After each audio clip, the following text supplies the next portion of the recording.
Hello friends, welcome to ஹவாலாஸ் kitchen.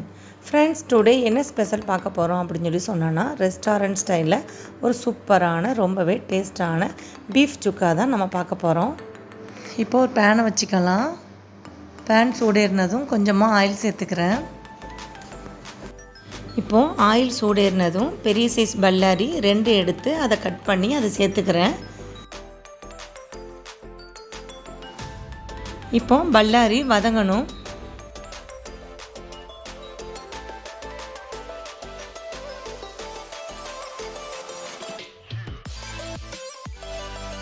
இப்போது பல்லாரி வதங்கியதும் ஒரு கைப்பிடி அளவு கறிவேப்பிலை சேர்த்துக்கலாம்.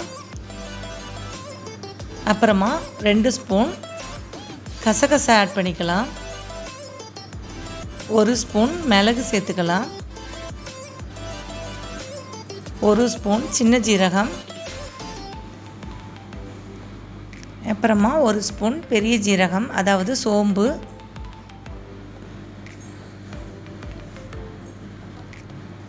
இது எல்லாத்தையும் சேர்த்து ஒரு வாட்டி மிக்ஸ் பண்ணிக்கோங்க.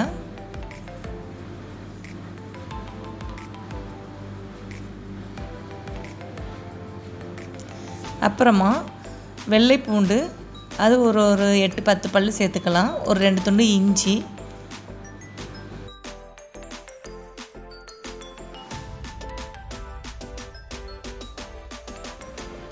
ஒரு துண்டு பட்டை,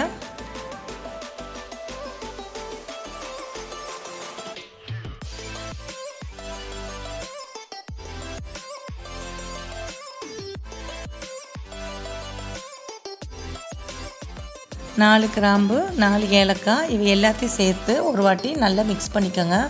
நல்லா மிக்ஸ் பண்ணிவிட்டு லைட்டாக வறுபட்டதும் ஸ்டவ் ஆஃப் பண்ணிக்கலாம். இப்போது இந்த மசாலாவை ஆற வச்சு எடுத்துக்கலாம்.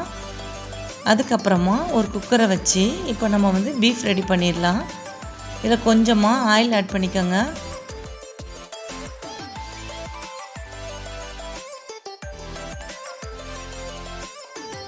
ஆயில் சூடேறினதும் பெரிய சைஸ் ஆனியன் எடுத்து கட் பண்ணியிருக்கேன். ஸோ அதையும் சேர்த்துக்கலாம்.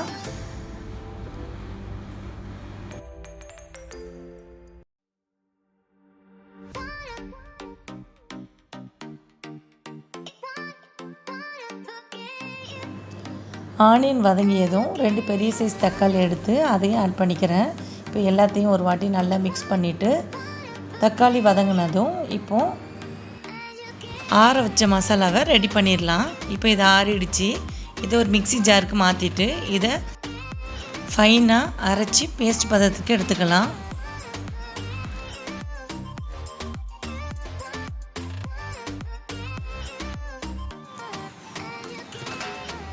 இப்போ மசாலா ரெடி ஆயிடுச்சு.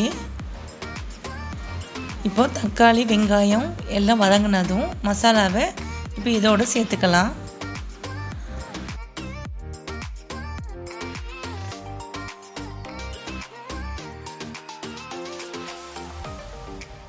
மசாலா ஆட் பண்ணதுக்கப்புறமா இதை நல்லா வதக்கி விட்டுக்கோங்க. இப்போ இதில் 1/4 ஸ்பூன் மஞ்சத்தூள், 1/2 ஸ்பூன் வத்தத்தூள், தனி மிளகாய்த்தூள், 1 ஸ்பூன் மல்லித்தூள், தேவையான அளவு சால்ட்டு, இவை எல்லாத்தையும் சேர்த்து மிக்ஸ் பண்ணிக்கோங்க.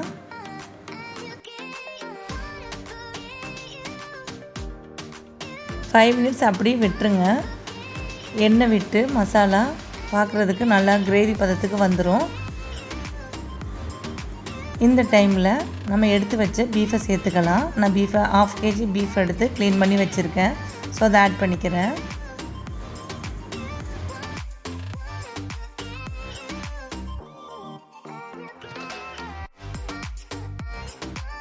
பீஃப் சேர்த்தது ஒரு 5 மினிட்ஸ் நல்லா மிக்ஸ் பண்ணிக்கோங்க. அப்புறமா உப்பு காரம் எல்லாம் சரியாக இருக்குதுன்னு பார்த்துக்கோங்க.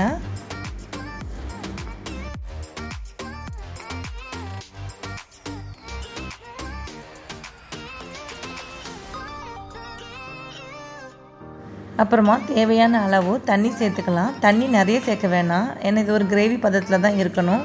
ஸோ அதனால் ஒரு 1.5 டம்ளர் அளவுக்கு தண்ணி ஆட் பண்ணிக்கலாம்.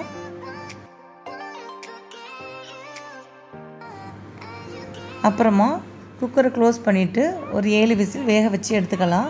ஃப்ரெண்ட்ஸ், இது பீஃபில் மட்டும் இல்லை, மட்டன்லையும் சூப்பராக செய்யலாம். இப்போது குக்கரை ஓப்பன் பண்ணியாச்சு. பாருங்கள், ஒரு சூப்பரான ரெஸ்டாரண்ட் ஸ்டைலில் பீஃப் சுக்கா ரெடி ஆகிட்டு. இது இடியாப்பம், தோசை, சப்பாத்தி சேர்த்து சாப்பிட்றதுக்கு ரொம்ப டேஸ்ட்டாக இருக்கும்.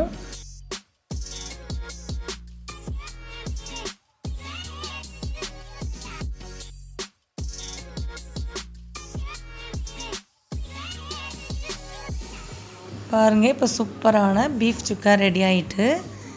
இப்போது நான் வந்து இடியாப்பம் செஞ்சுருக்கேன். இது வீட்டில் செஞ்ச இடியாப்பம் தான், மினி இடியாப்பம்.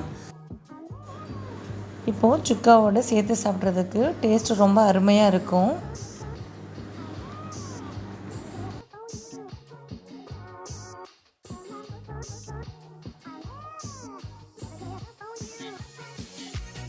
நீங்களும் ஒரு வாட்டி ட்ரை பண்ணி பாருங்கள். இது இடியாப்பத்துக்கு மட்டும் இல்லை, தோசை, இட்லி, சப்பாத்தி எல்லாத்துக்குமே ரொம்ப டேஸ்ட்டாக இருக்கும்.